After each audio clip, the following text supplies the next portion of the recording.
Will. Good morning, good morning, good morning. Hoya Locker Room, episode 97. Another current players edition. We're lucky and fortunate and happy to have Jay Heath. Jay, you're a senior now, right? Yes, sir. Jay Heath, senior. Ryan Mutombo, junior, correct? Yeah, junior. We really want to thank you guys for coming back and coming back to the Hilltop. You could have gone any place you wanted to, and you decided to come back. So we really want to thank you just on the strength of that. Ryan, thank you for coming back through, even though you missed last week. We appreciate you showing up. We appreciate you apologizing as well. This is all about Hoya family, past, and obviously you guys represent the current situation, the present. With that, I'll bring in my esteemed co-host, Markham Stansbury, to say a few words, and we'll jump right into it, fellas. Well, I actually have a question for you. Yes, sir. Do we have a Twitter? Yes, we do. X or whatever it's called? Our Twitter is @RoomHoya. All you gotta do is tap in the Hoya Locker Room, and it'll come right up. Do we have a YouTube channel? We do have a YouTube channel, and I would be ever grateful if you subscribe to our YouTube channel, which is also Hoya Locker Room. Subscribe. And do we have anything else? We have an IG, which is also Hoya Locker Room. Do we have anything else? Not that I can remember right now. We don't have, not that you can remember. Is there a new Facebook? There's a new Twitter joint called Threads, but why are we wasting time with this right now? Yeah. I mean, let everybody know where everything is, man. God, dog. So fellas, what this is about is I'm the worst at promoting our shit. Just because it's more of love for the family, it's more of a service. But if anybody is enjoying us, you can find us on all of the platforms. And like I said, let's jump right into the show. Thank you, Mr. Stansbury. Yes. And that now I have, for anybody who doesn't know, me and Ryan's dad, Dikembe, went to school together. And what I liked about being with Dikembe was, in Africa, there's a great tradition for respecting the elders. And you two young gentlemen may not be aware of this, but today is Gene Smith's birthday. So, and respecting your elders, I'd like you to sing happy birthday to him. Not necessary. Not necessary. Can we get some happy birthday going on for my man? Like, bro, how are y'all gonna give us the freshman treatment? Hey man, like this dude was a captain of the national championship team, man. You got to sing happy birthday to this dude. Not necessary. I know you might not be in key, but like give me something. Man, happy birthday, man. I ain't gonna sing it, Gene, but happy birthday, big bro. I appreciate that, and I'm embarrassed just because it didn't have to go there, but if you've watched one episode of the show, this dude now going back and forth. So I hope one of you come up with at least a joke or something on this dude before you break out. At least one. Right, so let's jump into it. Y'all see the way Jay Heath be smiling? That's him 24/7, bro. He got jokes, laughs. Jay Heath, tell him, bro.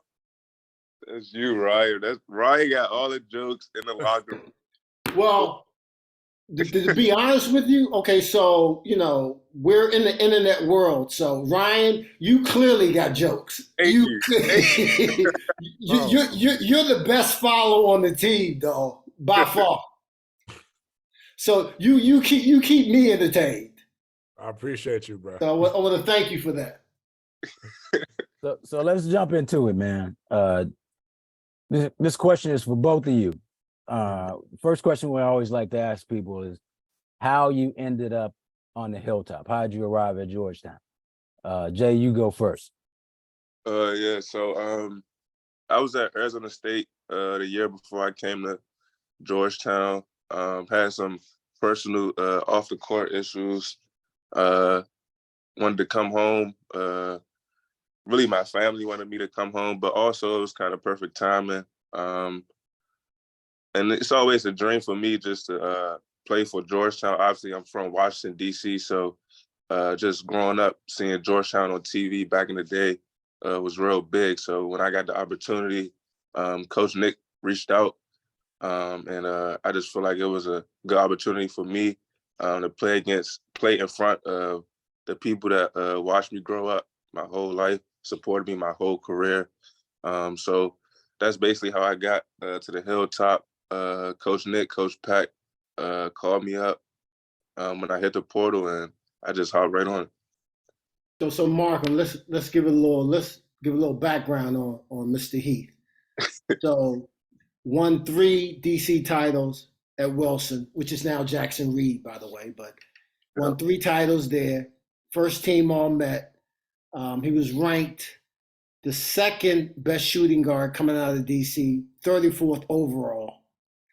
Went to BC, was 2nd in scoring at BC, led BC in threes, then bounced to Arizona State, was also 2nd in scoring at Arizona State. So we missed him the first time. We're lucky to get him. And I just want to say, Jay, thanks for coming home, and thanks for staying. So you're doing it the right way. Doing it the right way. Mr. Mutombo? For me my whole life, man. So coming home, it was great. Mine is like, it's a little bit of I think my story is a lot less straightforward than people might think. This is actually going to be my first time telling this story, I guess, like publicly, of how I actually got to Georgetown. Hoya locker room exclusive. Exclusive. Yeah. But believe it or not, right? So I committed in early October 2020. In June 2020, believe it or not, I was about to go to Florida State. Because at the time, Bryce McGowan's was committed to Florida State. Bryce McGowan's now the Charlotte Hornets. And my friend Matthew Cleveland, who now plays at Miami, was also, he had also just committed to Florida State. So Florida State was looking like the move for me for a second. And then after talking it out with my family, we decided to let the situation play out a little more. By the time, I really want to say by the time like late August comes around, at the top of my list was maybe like Stanford, Tennessee, Georgia, and Vandy. And and Georgetown really wasn't like a major player until like mid-September. But like for reasons I can't really like mention on the pod, like those sort of ended up falling through. And then Georgetown just seemed like a place I could really come and vibe with the culture and like call my home. So that's how I ultimately ended up at Georgetown. It was like a very convoluted process to me actually getting here. But I think like education-wise, family-wise, I definitely made the right decision coming to the Hilltop. Very good, very good. I want to hear about the stuff you can't talk about, so maybe when we sign off. Jay, do you know about the stuff he's not talking about? No, I don't know nothing about that. We're gonna do it like Oprah used to do it. Do the little after the show, but we're gonna turn off the recording. Well, I just got to tell you both. We had Wayne on the joint last week, and I'm gonna say the same thing that I said to him that I'm gonna say to you guys. Like, we're really expecting you two to produce. Like, we really want to see you two on the court. You know, I think Jay, I think you're a dog. I think you're you're a Motorola two-way player. You get it done. You're always going downhill. Ryan, you happen to be the most opportunistic big I've seen in a long time. Like, the ball just finds you. So we're really looking forward to you both contributing this year in a big way. We're looking for big things. And again, I just can't, with this portal and the NIL and everybody's bouncing around. The fact that we got 3 or 4 that came back, I just think that says a lot for the program. And I guess I want to go back to you, Ryan. Mhm. What was crucial for you staying, and what was important for you staying? Yeah, if you could share that with us. Um, I think probably the biggest thing about Georgetown that I really started to embrace towards the end of my freshman year was like the opportunity education wise that I have here. So I think, you know, leaving DC and leaving Georgetown would also mean like leaving this educational opportunity behind. And I think like beyond the uncertainty that there was during the time where there was like no official like head coach of the program, um, like I think the main thing that was like really just keeping me grounded in being a Hoya was like embracing my identity as a student athlete. So I think, yeah, definitely uh education, and it ended up working out even better because we have Coach Cooley, and I just think he's been doing great things thus far. But yeah, that's I think that's the main reason I ended up staying. And Jay, I mean, Mark, I'm gonna jump in on Jay as well. Um, I saw one of your exit interview you did, Yeah. and you were already talking about coming back. Yeah. So did the thought never cross your mind? Were you sure? Did you have any concerns, or you knew you were coming back even before Coach Cooley was named? Yeah, like I keep saying, it's kind of personal for me. Um, just um, just me being from here, and the community behind me. I couldn't just leave like how we did last year. Uh, Being it's my last year, I couldn't go out like that. So after that last game, I already knew I was coming back. Uh, I didn't know who the coaches was going to be, but like I said, more personal for me being here, my family, my community, my people. I just couldn't go out like that. So for both of you guys, since we're talking about the kind of transition, what was the process like for you uh, when Coach Cooley signed on? Um, well, for me, I was excited. Coach Cooley was at BC before me. Then he went to Providence. But I've been knowing him. So actually Nate Watson was at Providence, but I went to O'Connell with Nate Watson my freshman and sophomore year. So I always known Coach Cooley. I knew what type of coach he was. I knew what he demanded of his players. And also off the court, I knew he like looked out for his guys.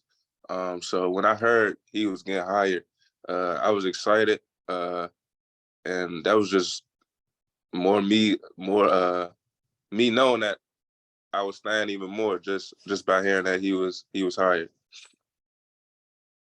Ryan? Um, I think for me, the biggest thing during that transition period after he was hired was just like talking to him, and he's like, yo, I'm gonna give you an opportunity to hoop. And like if you were following the program for the last year, I don't want to be like the guy that like says it, but that wasn't really something I had an opportunity to do last year. And like I miss playing high level basketball, bro. Like I came to I dropped everything, left Georgia to come to DC to play basketball against the best players in the country. And like Coach Cooley said, he's going to give me an opportunity to do that. So, I mean, that was, once I heard that, like it was all set. Like I was ready to go. This is also for both of you, and you kind of touched on it already. Both of you touched on it already. But how challenging um, for you, Jay, has it been being with 2 other programs, and then the last 2 years? Um, and as a part of that, how challenging has it been for both of you? Just what's going on in the past and looking forward to the future? What's been most challenging?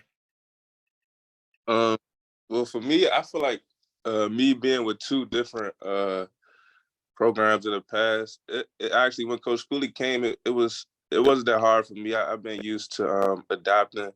Like I said, I've been playing with different guys, high-level guys, different coaches my whole life. So when he came, it really wasn't that hard. At the end of the day, it is basketball. Every coach got their own different principles and the way they want to play. But like Ryan said, Cooley is a guy that's going to give everybody a chance. Coach Cooley is a guy that's going to get everybody a chance. He's a straightforward guy. He's going to tell you what he wants and demand.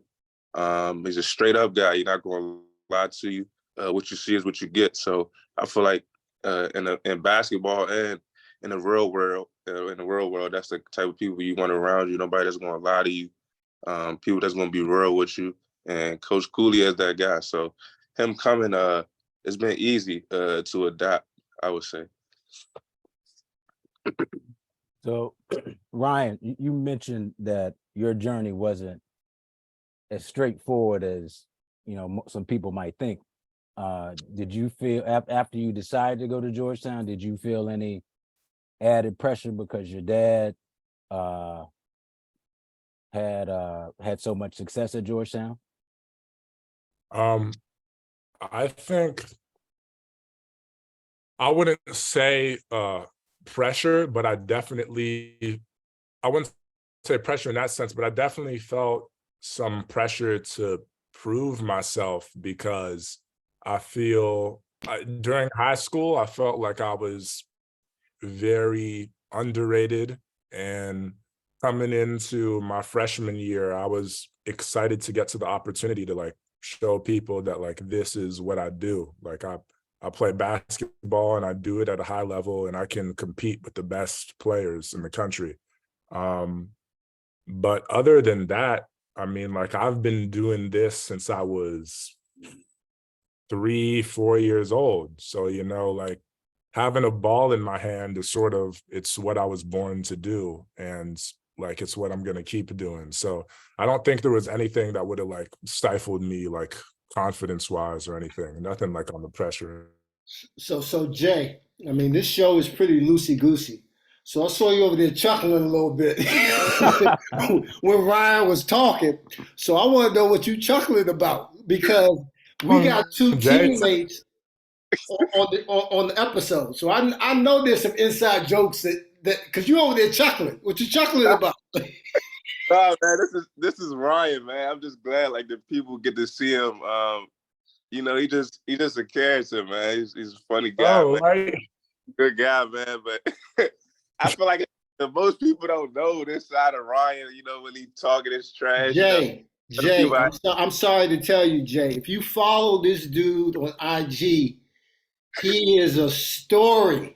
Like the cat is interesting. The cat has varied interest and hobbies. I asked your boy Wayne what was his hobbies. The dude said, "I don't have any hobbies. I'm boring." I'm like, "Oh no, you can't. You're not going out like that. Give me something. I know you're a gamer. I know you do something."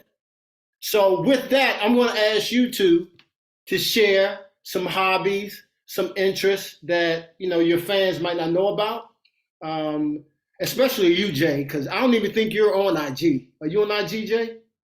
No, I'm not. I mean, I'll be on Instagram. Oh, you on the burner? You got a burner? No. Jay is the Kevin Durant of the Georgetown Hoyas. Okay. I ain't gonna lie. I be on Instagram and Twitter, but not like that.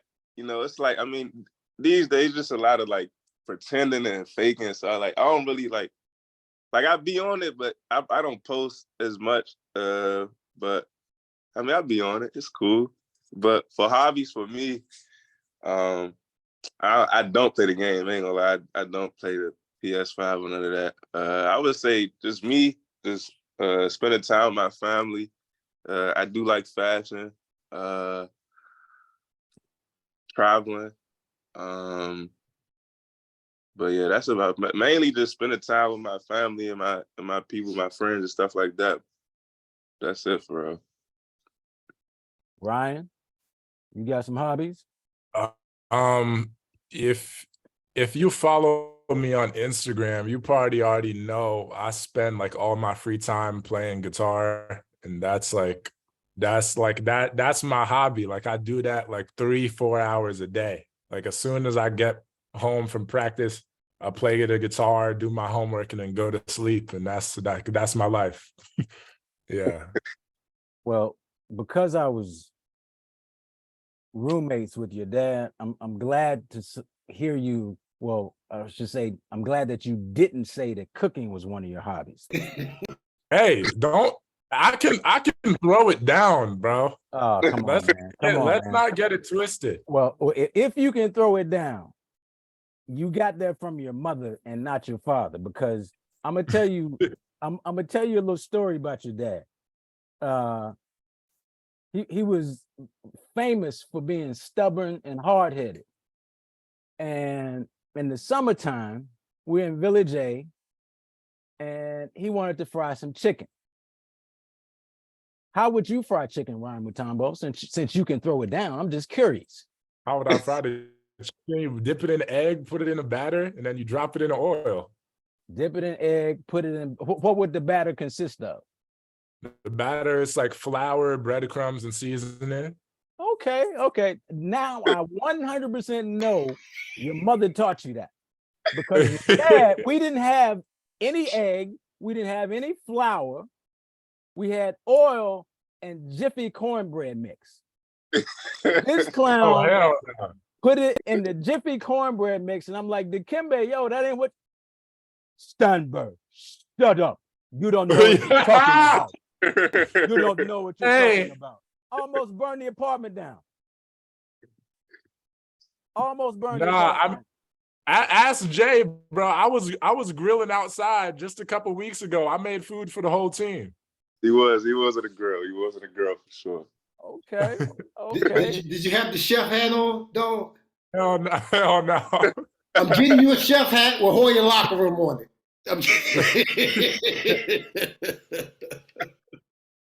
Oh my God. So, fellas, what has been your mindset this summer, with obviously a new school year upon you? Jay, you're going to be a senior. Ryan, you're a junior.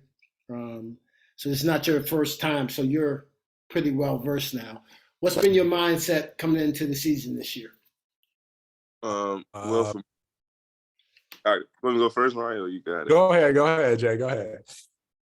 Well, my mindset for me, obviously everybody been talking.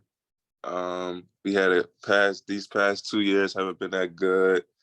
It's not really that many, like, how can I put this, big name people added to our roster. So we see all the talks on Twitter, everybody talking crazy. So I mean, we can't really say now right now, but when that ball go in the air, the people going to see that we're not nothing to be played with. It's a new year, got a new coaching staff, a whole new team. Everybody coming in with a chip on their back. We got a lot of people on our team that want to prove themselves and want to prove everybody wrong in the city and in the country. So this summer been great. Everybody been really working hard, making steps forward. And academically for me, I'm a senior, obviously, so I'm happy to graduate, get that Georgetown degree for me and my family, my mom and dad, my sister. They all been supporting me my whole life, a lot of sacrifices. So that's how I'm feeling going into this season, academically and basketball-wise. And then I'll say for me, right, the way that I view this group we got, really, besides Drewski, our freshman, I mean, we're a team full of guys, right, that are either transferring from another place or they're here, they stayed here looking for a new opportunity. So it's like I see everybody on this team is like needing a second chance, really. So I think we got a lot to prove to ourselves and the world. And just this summer has been all about reminding myself like how much I love basketball. Like I come to the facility every day, and like we got food on the table, we got roofs over our heads, and we just get to play and we get to go at it every day. And like that's what we're gonna do the entire year. So I mean, just having fun with it, staying grateful, remaining humble, and just like keeping that chip on your shoulder to remind yourself and remind the world that like this is what you do. I think that's been the theme of the summer. So the only thing I would add to that is the program, the history of the program. We're a chippy program. Like we always carried that way. We've never been media or national darlings. I don't think if it wasn't for AI, I don't think we'd be getting any love now. So I want to thank you guys for keeping it chippy. Yeah. Because that's what the program's about. Like we weren't invited to the party. We stormed the party. And the fact that the program is being doubted, being looked at as, okay, we can stomp on Georgetown now. I appreciate that energy from you, because that's always been our program. Like, For sure. if you may beat us, but we're gonna let you know you were in the game. So we really appreciate that. Nothing to be played with. That's a saying straight out of Memphis. I like that. Like hearing that, Jay. Let me ask you, you came to Georgetown from Arizona State. Compare and contrast those two schools, like the similarities, the differences. Well, Arizona State. Yeah, Arizona State, they must be partying. Hey, man, let the man answer this right. The question. way he laughed, it's like, oh. Hold on. Y'all don't understand how soft the Pac-12 is, bro. Like these dudes, they don't hoop over there on the West. Hey, I got friends, I got family that went to Pac-12 schools, but I'm just letting y'all know these dudes do not be hooping over there. There is no elbows being thrown, nobody diving for no loose balls in the Pac-12. That shit's soft, man. It's a bump in the Pac-12. You got Arizona, Oregon, USC, UCLA. It's some bump over there. I will say it's obviously not as physical as the Big East. More skill and finesse over there type of game. But Arizona State, I mean, went completely opposite from Georgetown. It's a public school, like 80,000 kids. It's never like it's never dead over there. From Friday, the only dead day would probably be Monday. From Tuesday to Sunday, there's always something going on. So you gotta really stay focused out there, I would say. I'm glad I didn't go there fresh out of high school. But then that probably wouldn't problem. Yeah, it would have been a big problem. But yeah, you got to stay disciplined over there. But as far as basketball, I ain't gonna really. That's nothing bad I can say about Arizona State, Coach Hurley, Coach Jay. They gave me an opportunity. It's all love over there. Like I said, it was just more of a personal decision with my family. Both of my grandparents died when I was over there, so my mom and dad was going through a lot. And like I said, the opportunity to play at Georgetown. I'm from here, so I mean, it don't get no better than that. But yeah, it's nothing bad to say about Arizona State. So talking about the Hilltop and what you guys are studying on some level, what are your interests academically? And then career-wise, have you started thinking about some things that you might want to do outside of hooping? For starters, for those that don't know, I study government with a minor in African American history and a second minor in women's and gender studies. So I'd like to think I take my academics very seriously. And after I graduate, Sort of. I'm a junior on the court, but I'm going to be graduating this year. Actually, that's something I forgot to mention. So I'm graduating a year early. And then the year after this year, when I do my master's, I'm going to try to get my MBA to just get more of like a business focus and see how I can apply like the stuff I learned in undergrad to the business world. So hopefully something on like the intersection of like government and economics is what I want to work in the future. Yeah. You want to run for office? No, I am I'm adamantly against running for a public office. Oh my gosh. There's a story behind that. We'll save that for another episode. What about you, Jay? Well, me looking down the line for me, I've been playing basketball my whole life. So these next following years, you know, I'm trying to be a pro, make some money for me and my family. Like I said, this basketball thing it's been my whole life. It's kind of all I know. It's a lifelong knowing that I know I have to be smart with my money. So I am taking a lot of business classes here at Georgetown. Just surrounding myself with people that know more than me about money, help my money make money and things like that. But me, I'm just, you know, like I said, basketball is my whole life.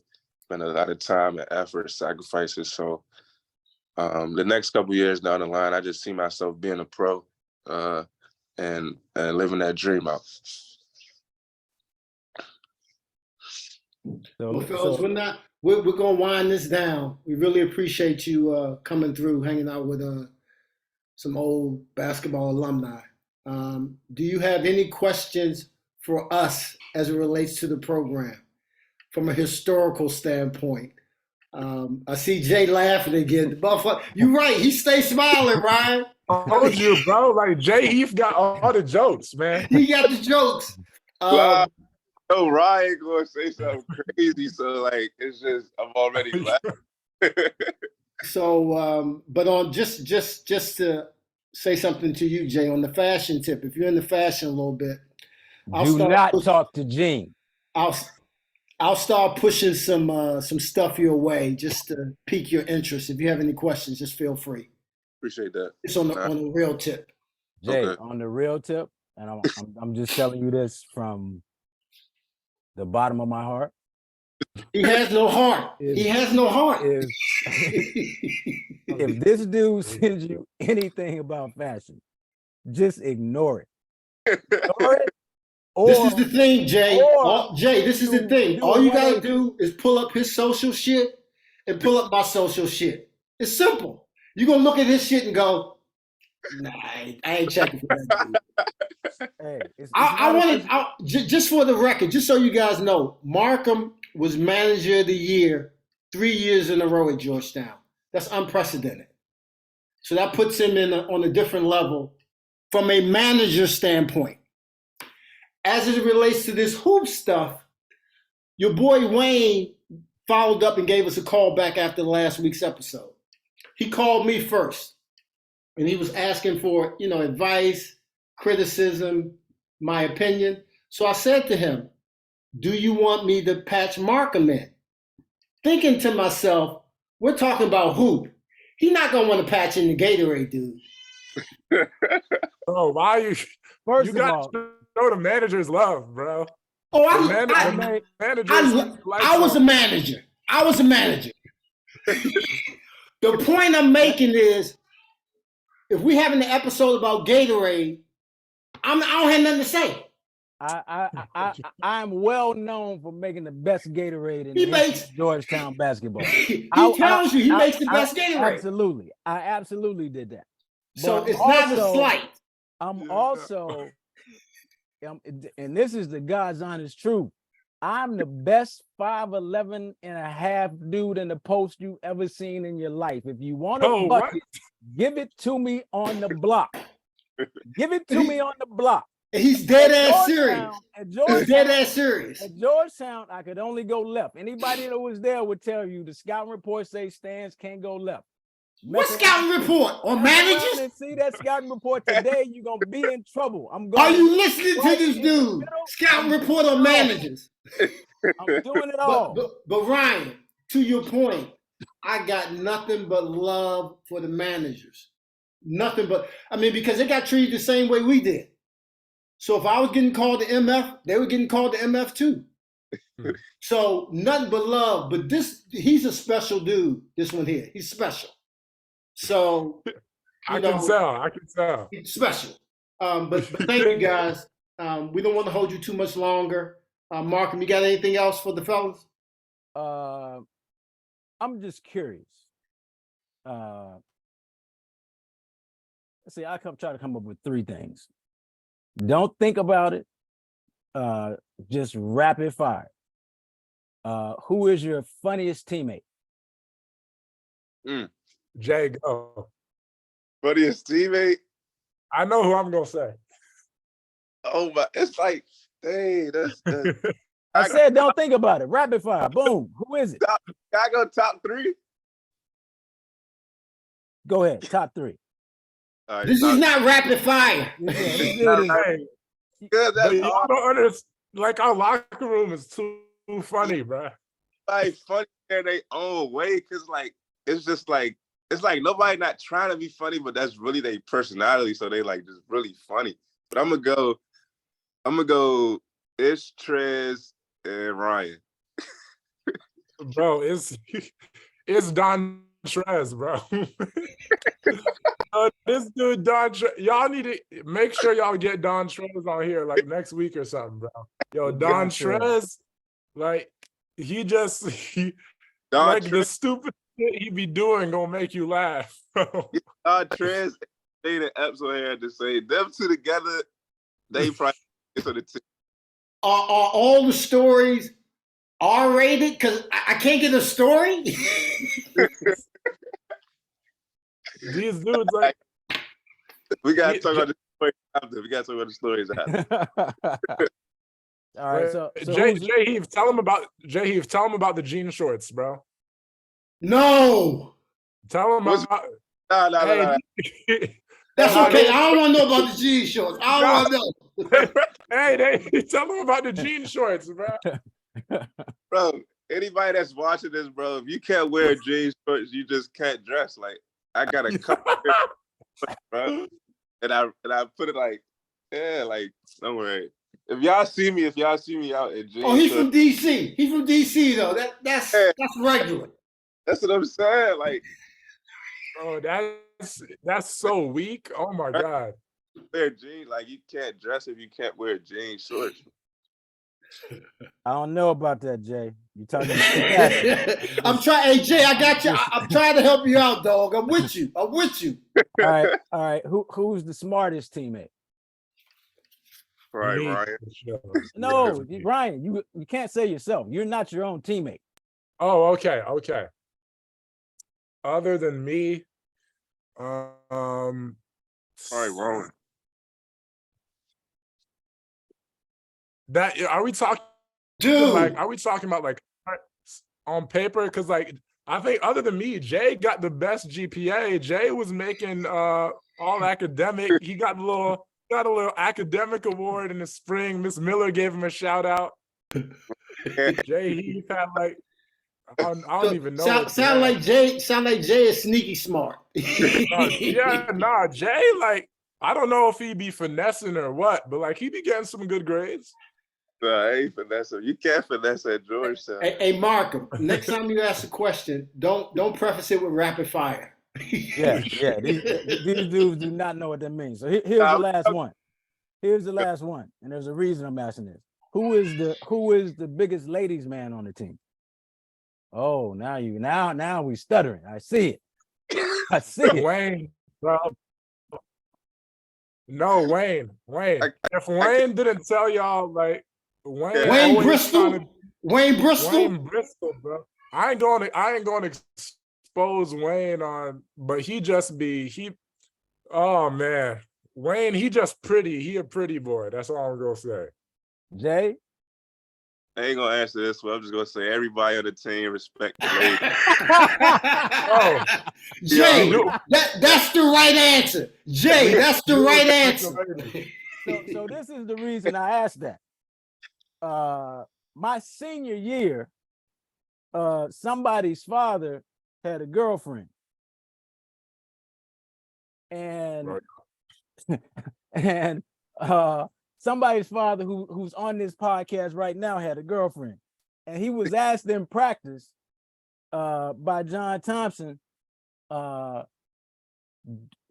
do you think you have that girlfriend? And Big John told Dikembe that his girlfriend didn't like him, but liked Big John. I was like, dude. Narcissist. Wow. Narcissist. Narcissist. Crazy.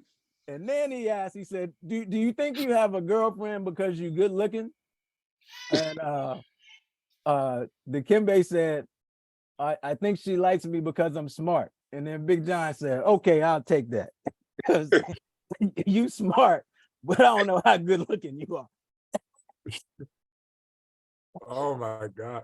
You see, y'all got some stories, because my dad don't tell me nothing about when he was in college. My dad liked to keep all that in the vault. So y'all gonna have to tell me some stories about when my pops was at Georgetown. Trust me, there's He got lots all the of them. stories. There's lots of them. So you gonna take us home, Markham, so we can let these youngins go? Let's do it, man. I got two quotes for today. The first one relates to failing. 99% of all failures come from people who have a habit of making excuses. That's from George Washington Carver. The second is about goal setting. It's from one of my favorite authors, the author of my favorite book, The Alchemist. If you haven't read it, I strongly recommend it. I'm just curious, either you guys ever read The Alchemist? No, I haven't. I was supposed to read it at some point for a class, and I didn't. Well, I will tell you this, and I'm dead serious. The Alchemist is about you. If you're not interested in yourself, don't bother to read it. But trust me, it's about you.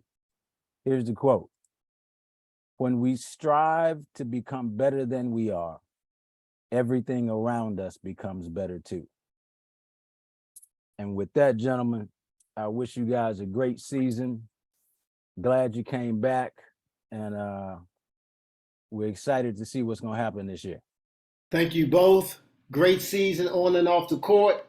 Before we end, we'd love to give a shout out to William Licamelli and Dikembe Mutombo. Wishing you both the best. Thank you, youngins, for coming through, spending some time with the old heads. We really appreciate you. We'll be checking for you the whole season.